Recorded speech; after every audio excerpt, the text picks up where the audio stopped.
Yeah, see, I get my guests to come on even when they're supposed to be sleeping. That's okay. Now, we've been talking about radio and radio advertising and how it is. I want you to explain it, Neil, because you can explain it better than me. So let's talk about what radio is and the advertising and the subliminal message and how important the message is. And it's not about the selling, it's about being top of mind and keeping that spot top of mind when people are looking for a specific product, service, or whatever it might be. Well, first off, I think what I would like to touch on is radio is a companion. A lot of times people are alone, and the companionship of having some other voice, they're not in the room with them, but just knowing that there's another person out there and alive and speaking to them at that time can be a great comfort to people. I mentioned too before that my passion had become sound and playing with sound in the production studio and controlling people's minds. It's not really controlling, it's planting subliminal messages type of thing to remain the top of mind. You mentioned to be liked and trusted a few minutes ago, and that is a very important thing. You can't just come out and scream at somebody about buying X product and get them to like and trust you. I don't know. I would guess that in Australia you have similar car dealer approaches where they're going to come on and scream at you for a little bit to try and get your attention to come into to the dealership. I found that to be really more of a put off. You may get the attention, but you don't build the trust factor with people. If you're screaming at somebody to get them to come into your dealership, how are they going to trust you to buy from you? This has always been a question in my head. Yeah. And it's interesting, isn't it, that I think gentle, but really getting that message across, whatever that message is to people, so that they remember you. And it can be the tone of someone's voice, or it can be them visualizing. It could be going on a holiday, or it could be driving down the highway in a new car, or it could be sitting in a cafe, sipping on a coffee and eating a piece of cake or something like that. But it's creating memories so that you keep top of mind when someone wants to go and buy something or see something.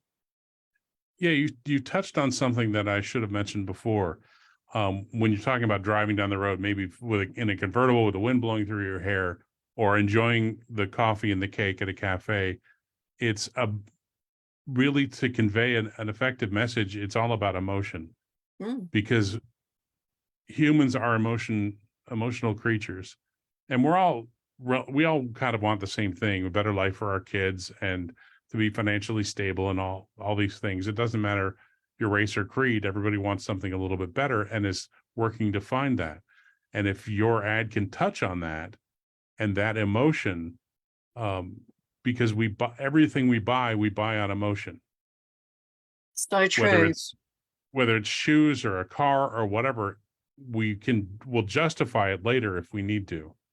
But no, go Keep ahead, going. Faye. No, Okay.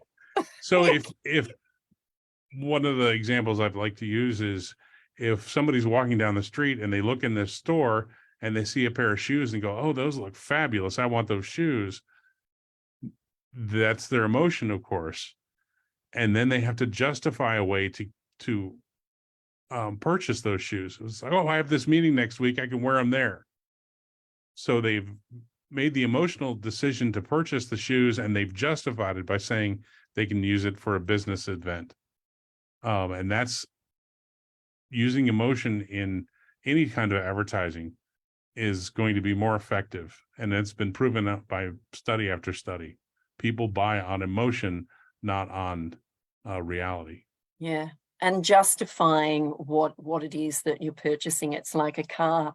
You can see a car going down the street and I have a certain car image that I like, and every time I see one, I go, oh, there it is again. Not my color, but that's my brand. And it is an emotion. You can feel the excitement when you see it, or you do drive down the highway with the roof off and your hair blowing in the wind and things, and that's so much fun. That's excitement, that's emotion. And you say everything is emotion, and when you're listening to an advert on radio or wherever it might be, I mean, it could be on Spotify, it could be anywhere, because adverts are played everywhere these days, aren't they? And it just depends on the frame of mind you're in at that moment as to how that advertisement plays out for you. Is that right, or is that not right? No, that sounds right. I was slightly distracted when you said advertising is played everywhere. It took me back to another event in radio. This was probably about 20 years ago, where my wife and I were on the way home and we needed to stop and get gas. And so we stopped at a gas station, and I got out to pump the gas into the car, and I started hearing myself. On the radio. It was coming out of the gas station pump. They were playing a radio station, and one of the commercials I had recorded was suddenly coming out of the pump, and I'm standing there going, this is a really bizarre situation. To hear yourself coming out of a gas pump as you're pumping gasoline. It was a strange situation. You mentioned also, while we were in break between us, and I'm going to out you here for a second, that you wanted to be famous. Yeah, why not? And it reminded me of another story of one of the truisms of radio is, if people recognize your voice, then you're being more authentic. You talked about your first show in radio, and a lot of times new radio people, especially in music, they want to get that DJ voice. They want to talk like a DJ, and that is one of the reasons why when I'm wearing headphones and doing a show, I only wear it over one ear so I can hear the station and be more authentic. I'm not saying you need to pull your headphones off, because we are streaming live. So we're streaming live, and yeah. My headphones don't work like that, but that's okay. I'll have a go at anything. But to be more natural and to have someone recognize your voice is the epitome of it, because then you're being natural and truthful.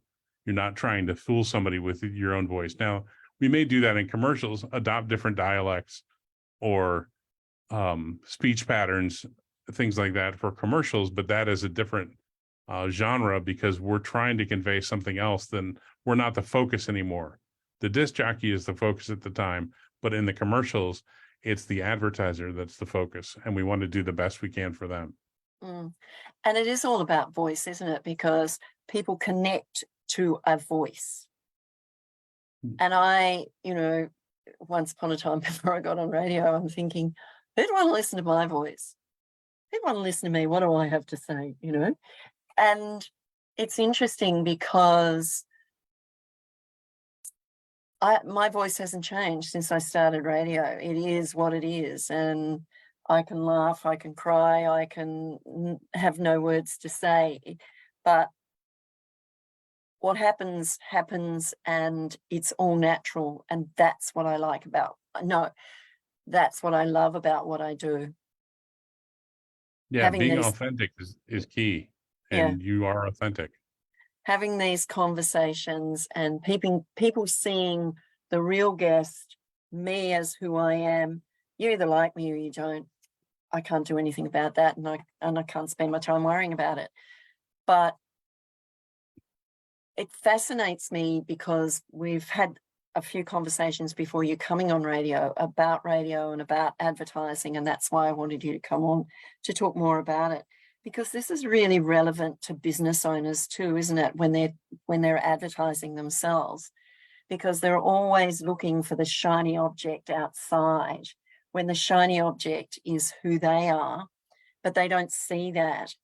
How do you get them to see that they are the person that's running the business? They are the person that's people are looking for, how to bring them back to their authenticity, to being original, to being them.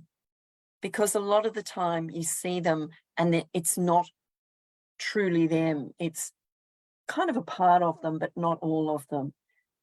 I like authenticity. Just be you. If you mess up, you mess up.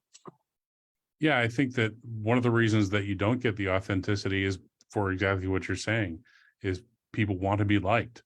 Everybody wants to be liked. And if I act more like person X, then I'll be more liked. Well, no, you don't do that. Act like yourself, because we already have somebody acting like person X. Yeah. We don't need another one. We need you to be genuine to yourself. It was a bit like you just made me spark a memory then of Oprah Winfrey when she started on radio, and she wanted to be like Barbara Walters. And she often talks about that and says, I wanted to be like her. And then there were certain events that happened and she realized that she had to be herself, not Barbara Walters, because Barbara Walters is Barbara Walters. Oprah Winfrey is Oprah Winfrey.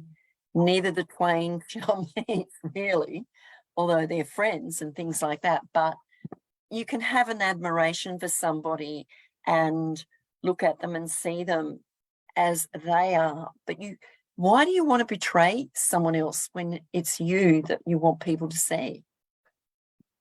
Yeah, that's a great question. And I think it's human fear. We fear things. And that goes back for thousands of years as a survival instinct, is to try and please as many people as we can, so that, everybody wants to be liked. And I guess that's what it comes down to, is to try. We're all seen by celebrities as trying to emulate celebrities and be like them because they're well liked, and Are they? everybody wants to be liked. I think many are, and I think many are just objects of ridicule, and many of them deserve it. Yeah. It's interesting because being liked and being authentic are two different things, aren't they? And not everyone will like you. It doesn't matter how much you try or how hard you try to be liked by somebody.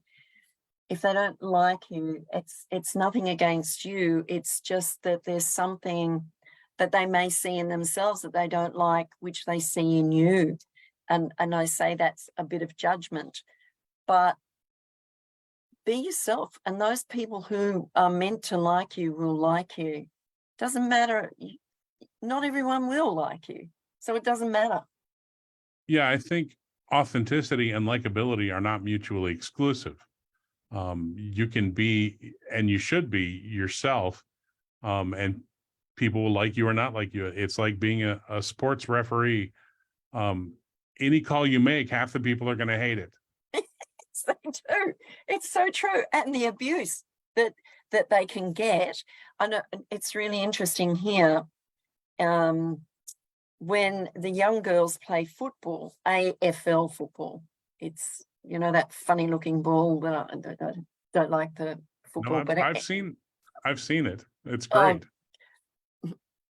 I'm glad you like it. I don't like it. But anyway, my granddaughter was playing, and you'd see someone go out and walk the umpires into the rooms at breaks, quarter time and half time and that sort of thing.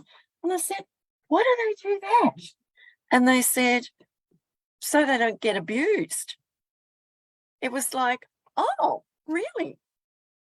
Because that never ever entered my mind, but people, families, parents are the worst on the sidelines when their kids are playing sport. Oh my goodness, I have seen it to the nth degree. And it's horrible for the umpires and whomever, but it's horrible for that kid whose parent it is. that's standing on the sideline abusing the hell out of whomever they want to abuse, or shouting at their kid to make them do better when they're probably doing the best they can, or they want to dig a hole in the ground and run and hide from their parents. It's Yeah, sad.